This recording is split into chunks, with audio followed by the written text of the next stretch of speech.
so we're going to be working on a whole sheet, which is 10 inches by 8 inches. So 10/8 is a normal sort of imperial size.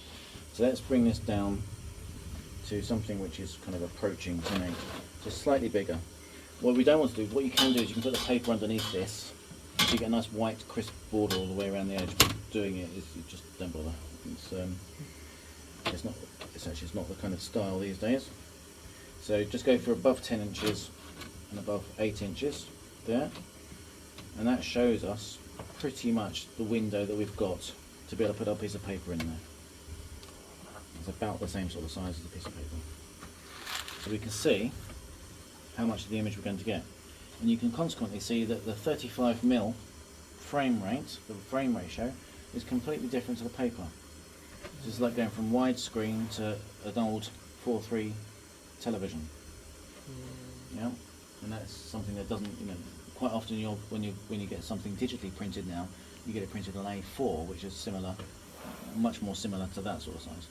But this is much more traditional format for photographs, that is, and consequently, if you want something to look like a photograph rather than a print, keep the size. Like it's a bit like watching, as we were saying about the aspect ratios for things like Grand Budapest Hotel, where it changes throughout the whole thing, doesn't it? It's about the style. So when we're working with photography, we'll work with sort of 10/8.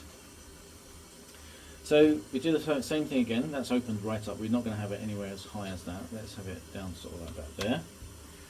We'll go for grade 3 is a good grade. We'll set this to 10 seconds.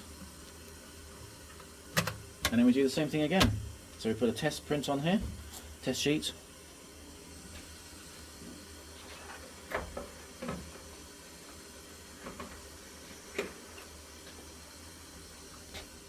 Like so. And in 10 seconds, where's the cardboard go?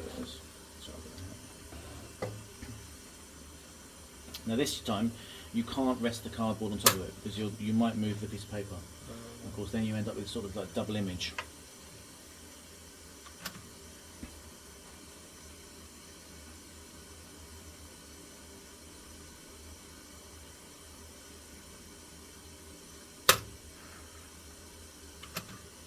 So because you're shining the light through the negative now, it's the timings will be completely different doing the contact sheet, where it's much denser in certain places. So we're going to do 40 seconds just in case.